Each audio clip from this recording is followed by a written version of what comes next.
Okay, let's have a look at the last of the market structures. So oligopoly is defined as a market dominated by a few large firms. So what is it that's being by a few large firms? Sorry. So what is it that's being dominated? And the answer is it's market share. So we're saying that in an oligopoly, a small number of firms have a high proportion of the entire market share. What that means is that, like monopoly, oligopoly is a concentrated market. A high amount of market share is concentrated in the hands of a small number of firms. We can measure that using what's called the concentration ratio. The concentration ratio is very, very simple. It simply says, let's take a market like the supermarket sector. In the supermarket sector, Tesco has about a 30% market share, so 30% of the value of sales in the UK supermarket sector goes to Tesco. Sainsbury is about 18%, Asda is about 17%, Morrison is about 12%. After that, I can't remember, but let's, for the sake of argument, let's suppose that it's Waitrose at 6%. It probably isn't, but let's suppose. So we can measure the degree of concentration. We can pick how many firms we want to look at. A standard one is called CR4, which is the 4-firm concentration ratio, and all that does is it adds up the market share of the 4 largest firms. So in this case, that would be 35, 65. 75, 77%. That's pretty concentrated. So 3/4 of all sales are made by the four largest firms. Obviously, a pure monopoly would have a 1-firm concentration ratio of 100%. We might be interested in so in this case, the 1-firm concentration ratio is 30% because it's just Tesco. Yeah, but you could pick the 3-firm concentration ratio, which would be 65%, because it's just the top 3 and so on. So it's entirely up to you. But an oligopoly will tend to have, I don't know, a 4-firm concentration ratio, definitely of over about 40%, I would have thought. Once it gets much below that, you've got a market that's spread between more firms, and it's starting to head towards monopolistic competition.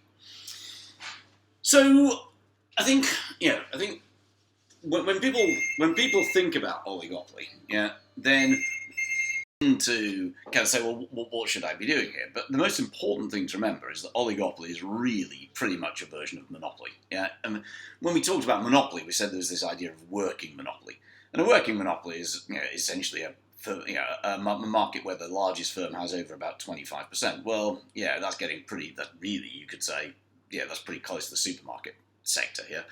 So therefore, there's a lot in common, with monopoly, in the sense that the key point is that there are barriers to entry. You can't just join an oligopoly. We can't just set up a mobile phone business. It's not that straightforward. As a result of which, it's possible to make abnormal profits in the long run. And people say, what is the oligopoly diagram? The answer is it's the same as the monopoly diagram, and it's the same as the monopolistic competition diagram. So it's simply a firm with a downward sloping demand line. If you increase price, you'll lose some customers, but not all of them. MR twice as steep in the usual way. AC in the usual way. MC going through the minimum point of average cost. Firm assuming that it wants to maximise profits, and there's no reason to suppose that it won't. We find the output at which MC equals MR. And then we simply say price will be P star, cost will be C star, and that's the firm's abnormal profit. So therefore, many of the things that we've said about monopoly also apply to oligopoly. So I'm not really going to go into the whole, I'm not really going to go into I'm not simply going to repeat all that stuff that I said about efficiency in the monopoly video. If you want to, if you want to know about that, then just watch that one instead. I think the main distinction here, is, when you talk about oligopoly, probably the key thing is to think about the nature of that oligopoly. And one key point about oligopolies is that because you have several firms, you have what's called interdependence. So my decision depends on what I think that you're going to do, and your decision depends on what you think I'm going to do. Uncertainty, so we don't know what one another are going to do.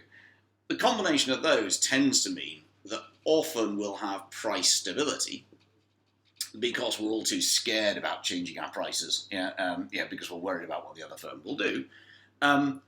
But sometimes we'll have no choice, and we'll see an occasional breakdown of price stability. We'll see occasional price wars. Because there's price stability, what that means is that therefore firms find other ways to compete. So they sometimes compete on price, but they also compete on non-price factors as well. Yeah, so non-price factors include things like, your non-price factors include things like advertising, so promotions, the product itself, distribution, and so on. So that's your basic structure. And when you're thinking about oligopoly, probably the best way of going about it is to think about some sort of real world market, like mobile phone handsets and something along those lines. The other point that we can make about oligopoly is that there are two fundamental types, and which type an oligopoly is may vary. But your two basic types are one, collusive oligopolies, and two, competitive oligopolies. Competitive oligopolies behave a bit like kind of competitive monopolies. So what I'm going to focus on here is the idea of collusion. So if we look at collusion between firms in oligopoly, then again collusion itself can be what's called overt, where we have formal agreements.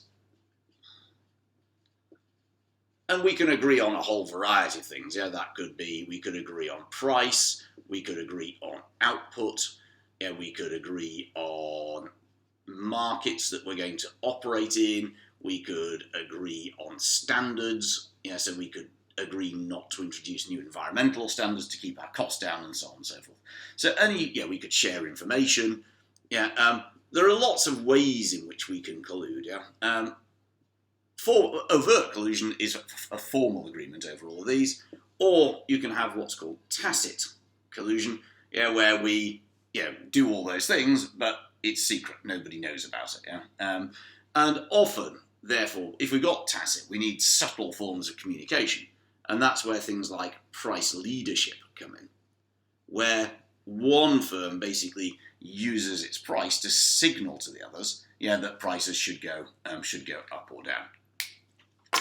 So if you're looking to say, well, why would firms want to collude? It's kind of obvious, isn't it? Which is that fundamentally you're going to make more profit. So why collude?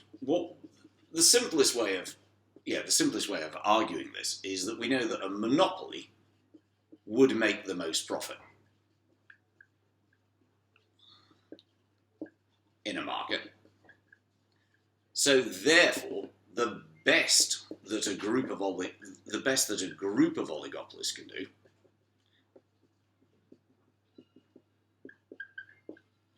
is to pretend to be a monopoly. But to do that, they're going to need to agree. The other way you can explain why collusion might take place, is we could kind of say, well, we could do using game theory. So here we have firm A, here we have firm B. They can go high, low, high, low. I've explained game theory in a different video. If they both go high, generally that means you're going to make lots of profits. We know that if one cheats, then the one that cheats gets lots of money, and the one that gets suckered and does very badly, so that's that way around. But if they both, if they both stab one another, then they end up in a price war and they end up with very, very low levels of profit.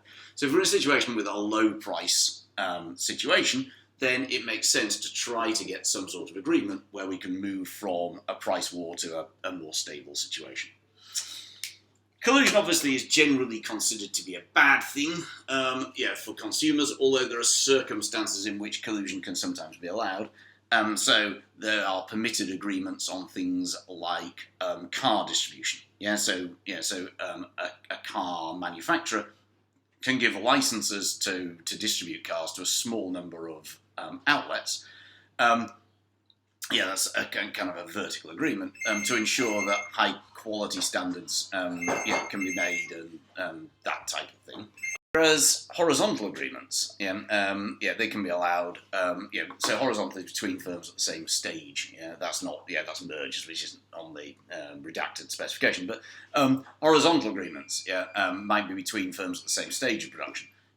So like in pharmaceuticals, we might, at times allow firms to share information to work together to produce better health cures. So in terms of whether oligopoly is desirable or not.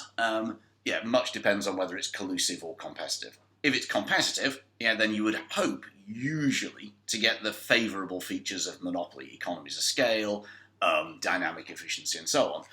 Although with competition there is a risk. The risk with competition, is that we can get, excessive competition.